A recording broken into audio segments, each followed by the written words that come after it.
5ই August সকালবেলাও বুঝে নাই যে কি হইতে যাইতেছে। 12 পদের তরকারি দিয়ে রান্না করেছিল দুপুরের খাবার। কয় পদ? চিন্তা করতে পারেন। অথচ 5ই আগস্টের আগে কমপক্ষে 1 থেকে 1,500 মানুষ বাংলাদেশের মাটিতে নির্মমভাবে হত্যা করা হয়েছে।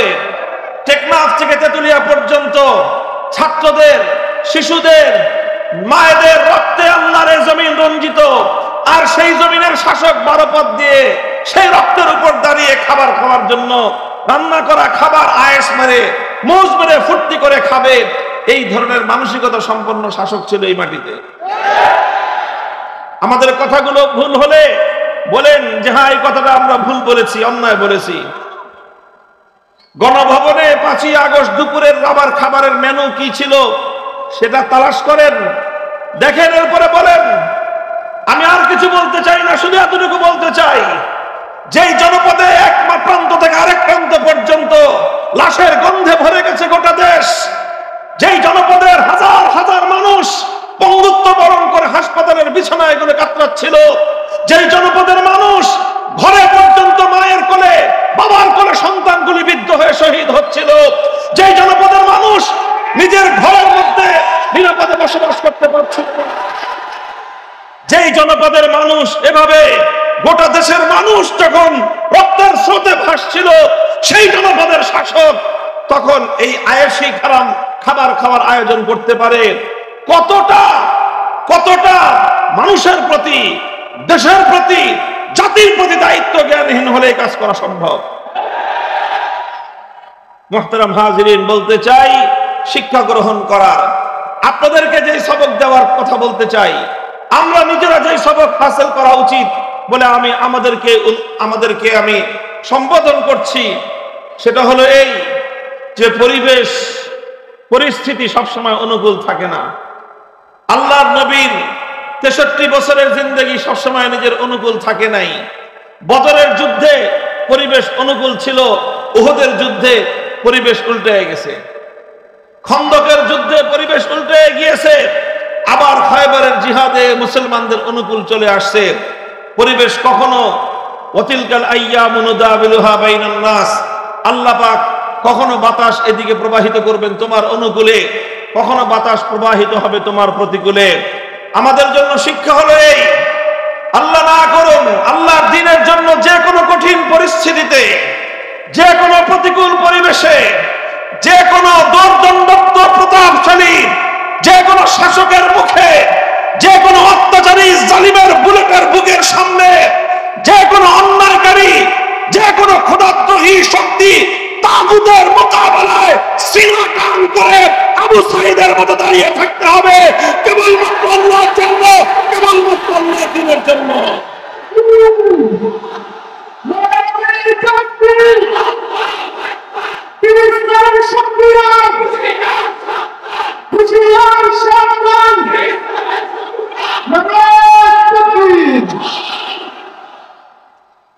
এটা হলো একটা কথা।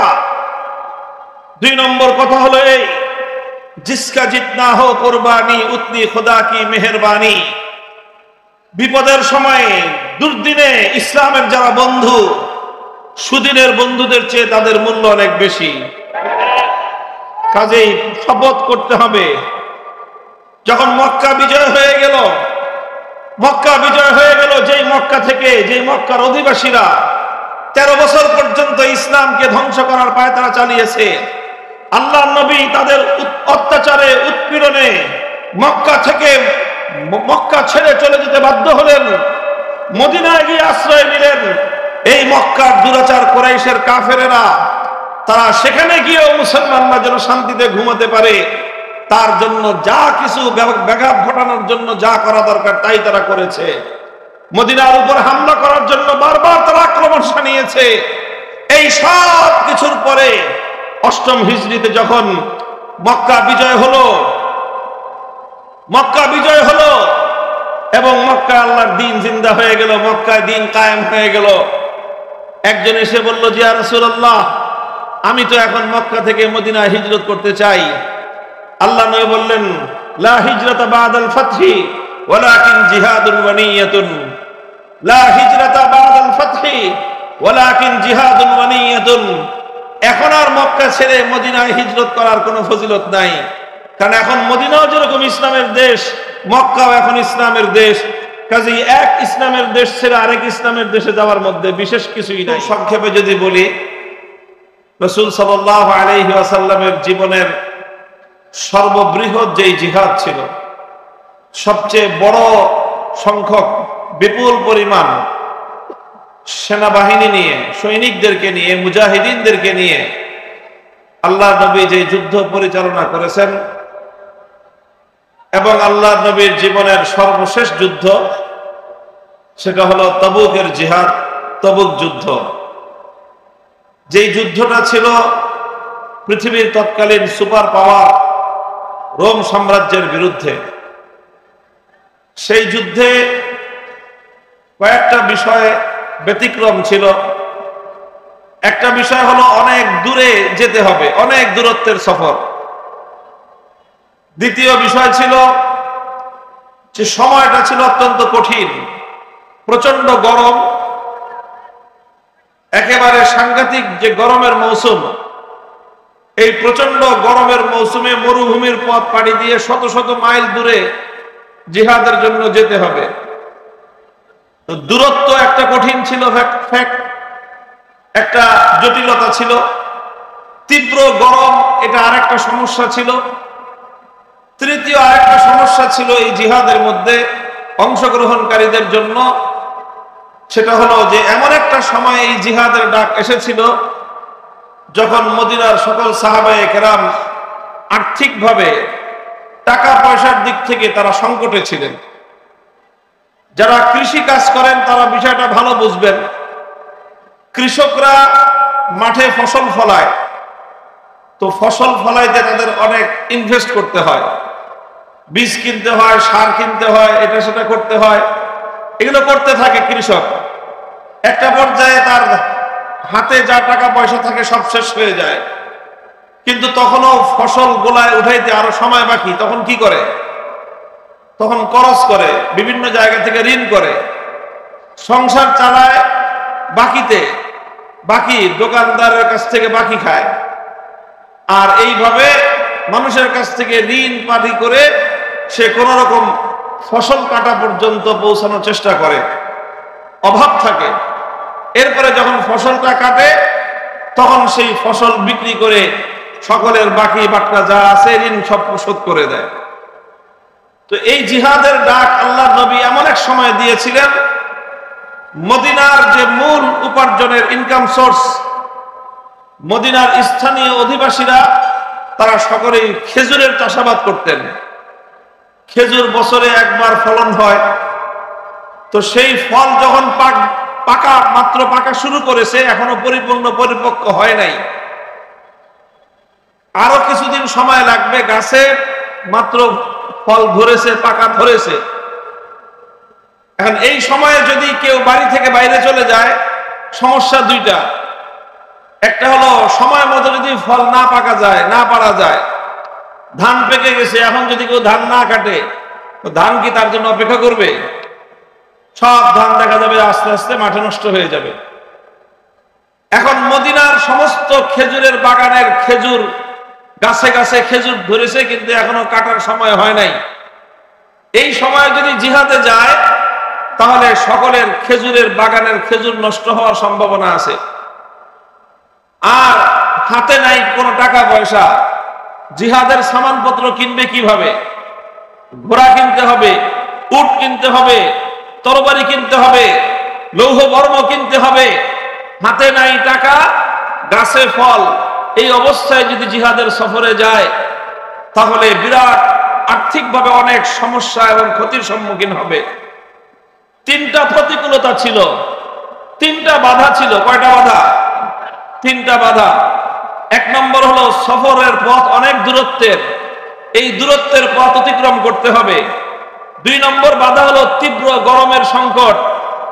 এই শরীরের মধ্যে গরমের তীব্র দাবদাহে ফসকা পড়ে যায় আরব দেশের গরম।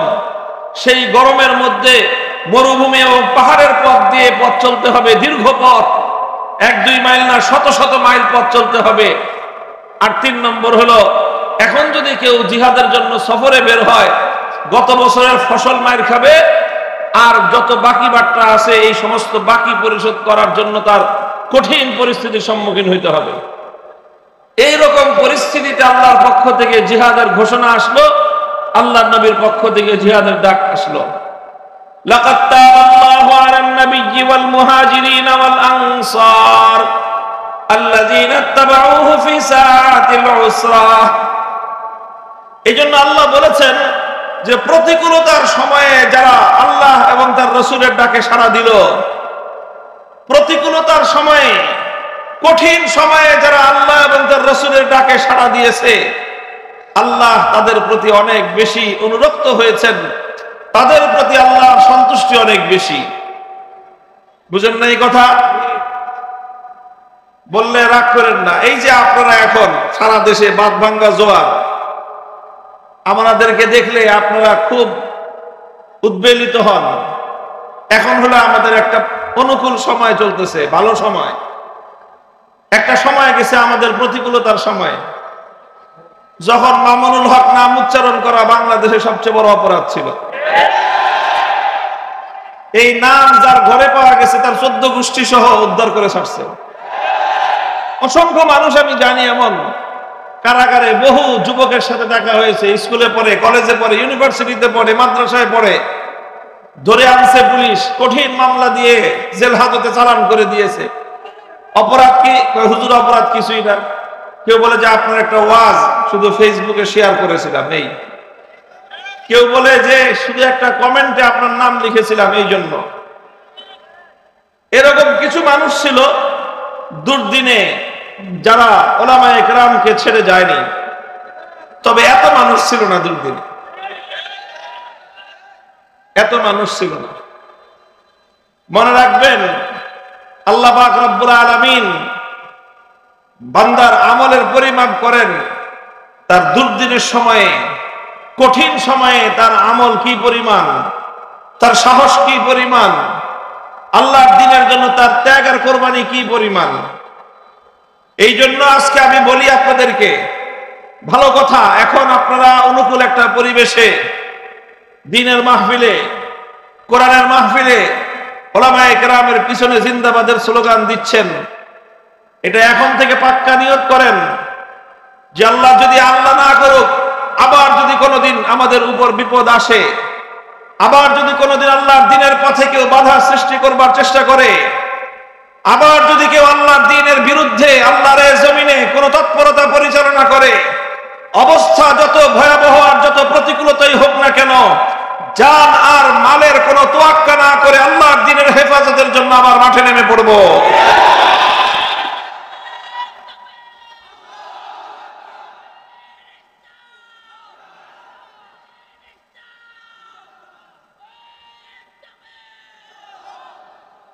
তো ওই কঠিন পরিস্থিতিতে আল্লাহ বলতেছেন, যারা আল্লাহ এবং তার রাসূলের ডাকে সাড়া দিয়েছিল, লাকাদ তাবাল্লাহ, আল্লাহ তাদের দিকে ঝুঁকেছেন, আল্লাহ তাদের দিকে রহমতের দৃষ্টি দিয়েছেন, আল্লাহ তাদেরকে আপন করে নিয়েছেন, আল্লাহ তাদের গুনাহ মাফ করে দিয়েছেন, এবং আল্লাহ পাক রব্বুল আলামিন তাদের জন্য আখিরাতের বিশাল নেয়ামতের ওয়াদা করেছেন।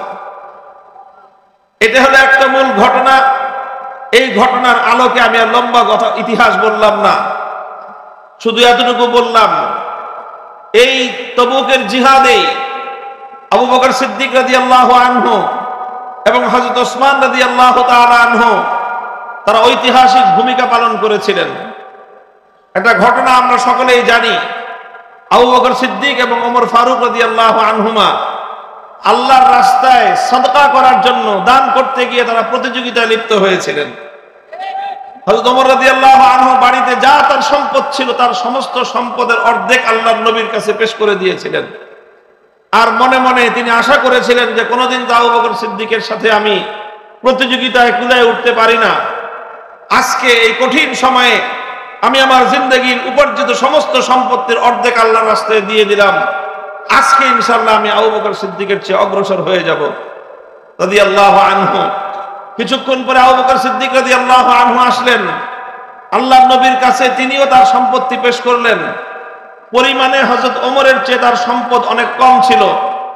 আল্লাহর নবী জিজ্ঞাসা করছেন আবু বকর সিদ্দিক রাদিয়াল্লাহু আনহুকে, আবু বকর তুমি কি আনছো আর তোমার পরিবারের জন্য কি রেখে আসছো?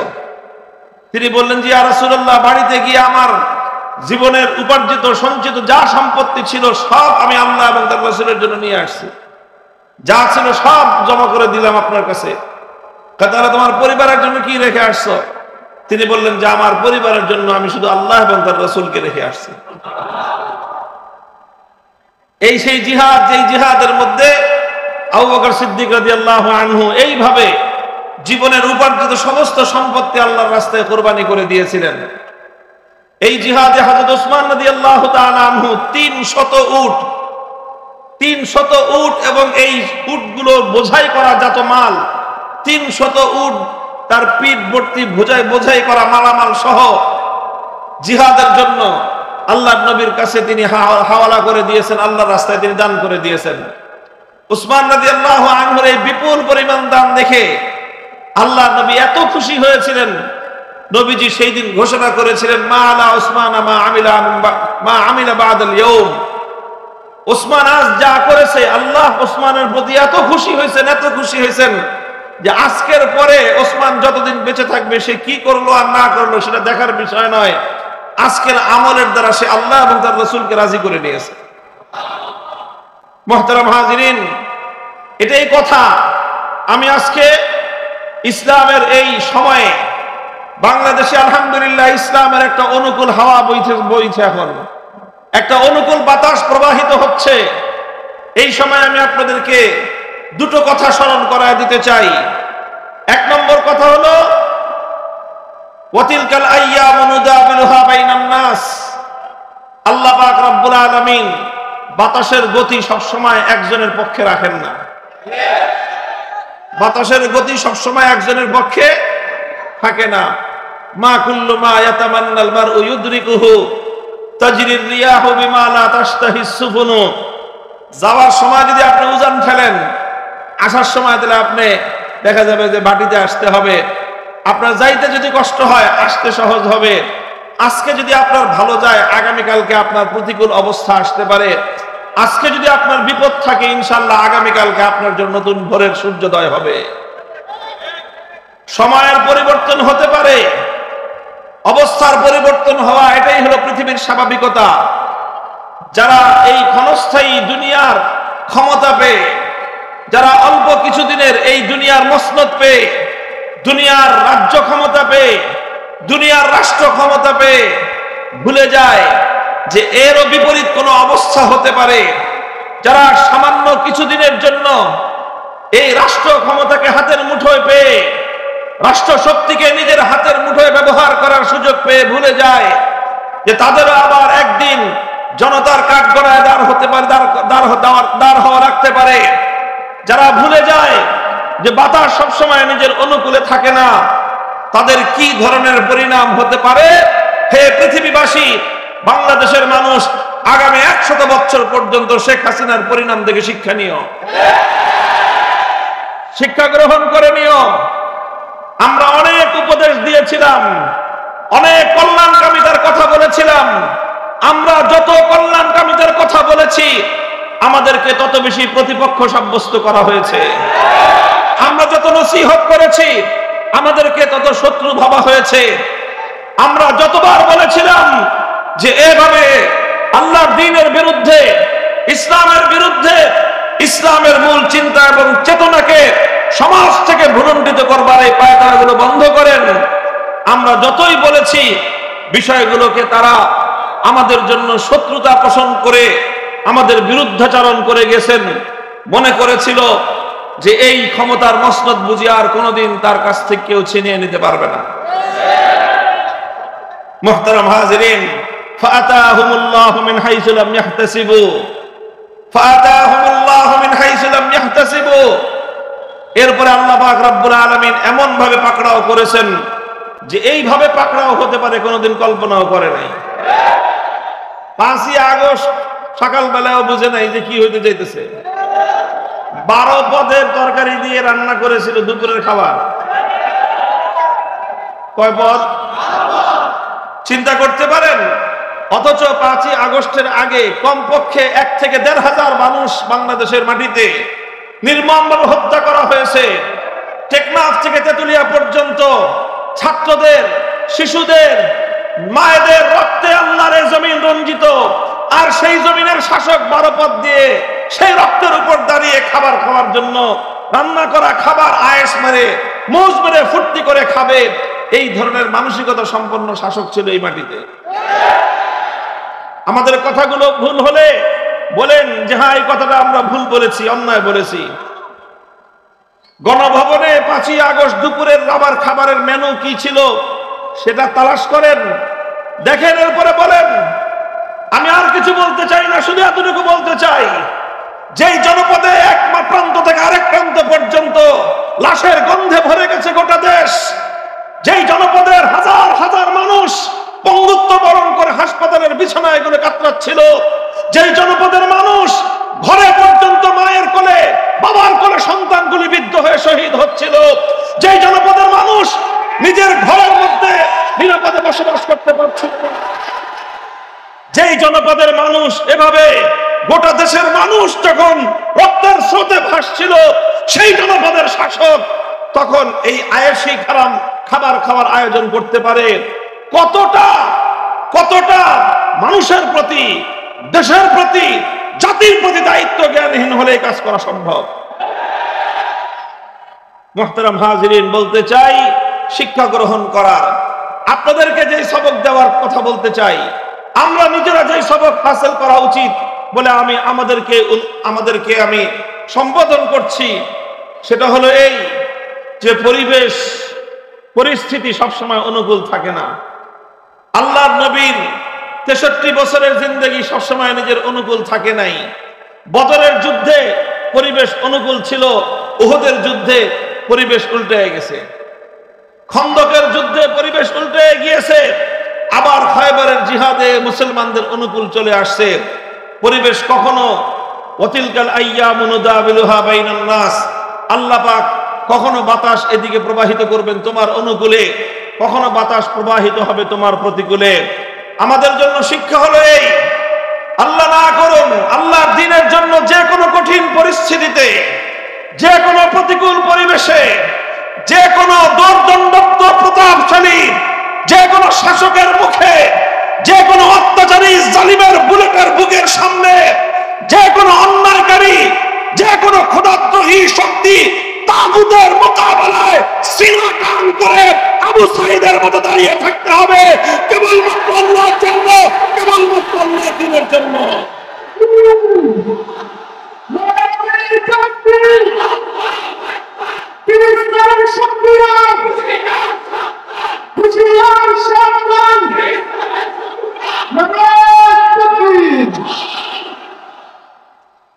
এটা হলো একটা কথা। 2 নম্বর কথা হলো এই, জিসকা জিতনা হো কুরবানি উতনি খোদা কি মেহেরবানি। বিপদের সময়ে, দুর্দিনে ইসলামের যারা বন্ধু, সুদিনের বন্ধুদের চেয়ে তাদের মূল্য অনেক বেশি। কাজেই শপথ করতে হবে, যখন মক্কা বিজয় হয়ে গেল, যেই মক্কা থেকে, যেই মক্কার অধিবাসীরা 13 বছর পর্যন্ত ইসলামকে ধ্বংস করার পায়তারা চালিয়েছে, আল্লাহর নবী তাদের অত্যাচারে, উৎপীড়নে মক্কা ছেড়ে চলে যেতে বাধ্য হলেন, মদিনায় গিয়ে আশ্রয় নিলেন। এই মক্কার দুরাচার কুরাইশের কাফেরেরা, তারা সেখানে গিয়েও মুসলমানরা যেন শান্তিতে ঘুমাতে পারে, তার জন্য যা কিছু ব্যাঘাত ঘটানোর জন্য যা করা দরকার তাই তারা করেছে। মদিনার উপর হামলা করার জন্য বারবার তারা আক্রমণ শানিয়েছে। এই সব কিছুর পরে 8ম হিজরিতে যখন মক্কা বিজয় হলো এবং মক্কায় আল্লাহর দ্বীন জিন্দা হয়ে গেল, মক্কায় দ্বীন কায়েম হয়ে গেল, একজন এসে বলল যে ইয়া রাসূলুল্লাহ, আমি তো এখন মক্কা থেকে মদিনায় হিজরত করতে চাই। আল্লাহ নবী বললেন, লা হিজরাতা বাদাল ফাতহি ওয়ালাকিন জিহাদুন ওয়া নিয়াতুন। লা হিজরাতা বাদাল ফাতহি ওয়ালাকিন জিহাদুন ওয়া নিয়াতুন। এখন আর মক্কা ছেড়ে মদিনায় হিজরত করার কোনো ফজিলত নাই, কারণ এখন মদিনাও যেরকম ইসলামের দেশ, মক্কাও এখন ইসলামের দেশ। কাজেই এক ইসলামের দেশ ছেড়ে আরেক ইসলামের দেশে যাওয়ার মধ্যে বিশেষ কিছুই নাই। তবে তুমি যদি এই ফজিলত হাসিল করতে চাও, আগে যারা কঠিন সময়ে মক্কা ছেড়ে মদিনায় গিয়ে আশ্রয় নিয়ে হিজরত করার মতো বিপুল পরিমাণ বিশাল সওয়াব হাসিল করেছে, আল্লাহর সন্তুষ্টি এবং নৈকট্য অর্জন করেছে, সেই পরিমাণ নৈকট্য যদি তুমি অর্জন করতে চাও, তা তোমার জন্য দুটো রাস্তা, দুটো পথ। এক নম্বর পথ হলো ওয়ালাকিন জিহাদুন, তোমাকে আল্লাহর রাস্তায় জিহাদে শরীক হতে হবে, জিহাদে যেতে হবে, জিহাদের জন্য মাথায় আমামা বাঁধতে হবে, জিহাদের জন্য নিজেকে প্রস্তুত করতে হবে। আর এভাবে শত্রুর মোকাবেলায় নিজের জান মাল নিয়ে নিজেকে সমর্পণ করে দিতে হবে। এর মাধ্যমে তুমি হিজরতের সমান সওয়াব পাবে। এক নম্বর ওয়ানিয়াতুন। আর দুই নম্বর হলো আরেক ভাবেও তুমি হিজরতের সমপরিমাণ সওয়াব পেতে পারো। সেটা হলো এই, তুমি নিজে নিজে পণ করো, নিজে নিজে শপথ করো, দুনিয়ার কাউকে বলতে হবে না, শুধু আল্লাহকে বলো যে আল্লাহ আমি শপথ করলাম, আমি পণ করলাম, আবার যদি কোনোদিন এই মক্কা নগরীতে কুফরের রাজত্ব প্রতিষ্ঠিত হয়, আবার যদি কোনোদিন এই মক্কায় বাতিল বিজয়ী হয়ে যায়, আবার যদি কোনোদিন এই মক্কায় তোমার শত্রুদের আধিপত্য প্রতিষ্ঠিত হয়, সেই দিন আমি নিজের বাড়ির মায়ায়, নিজের পরিবারের মায়ায়, নিজের সন্তান এবং আপনজনদের মায়ায় মক্কায় পড়ে থাকবো না, বরং সেই দিন আমি তোমার দ্বীনের জন্য সব কিছু ছেড়ে তোমার পথে আমি নিজেকে সুপর্দ করে দিব। যদি কেউ এই নিয়ত করতে পারো, তাহলে হিজরত না করেও তুমি হিজরতের সমপরিমাণ সওয়াব লাভ করতে পারবে। শপথ করেন বাংলাদেশের শত্রুরা, আমি বাংলাদেশ বলি কারণ বাংলাদেশ এবং ইসলাম একটা আরেকটার সাথে ওতপ্রোতভাবে জড়িয়ে আছে। ইসলাম বাদ দিলে বাংলাদেশ থাকে না, ইসলাম বাদ দিলে বাংলাদেশ থাকে না। যারা ইসলামকে বাদ দিয়ে বাংলাদেশের পরিচয় দেয়, তারা বাংলাদেশের সঙ্গে গাদ্দারি করে।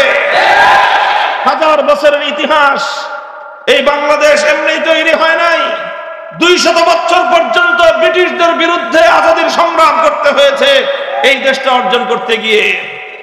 ব্রিটিশ বিতাড়িত হওয়ার আগেই আবার আরেকটা সংগ্রাম করতে হয়েছে, লড়াই করতে হয়েছে, জীবন দিতে হয়েছে এই জনপদের মানুষকে। সেটা ছিল পশ্চিমবঙ্গের রবীন্দ্রনাথ ঠাকুর মাকুরদের, এই দাদা বাবুদের আধিপত্যের বিরুদ্ধে লড়াই করতে হয়েছে।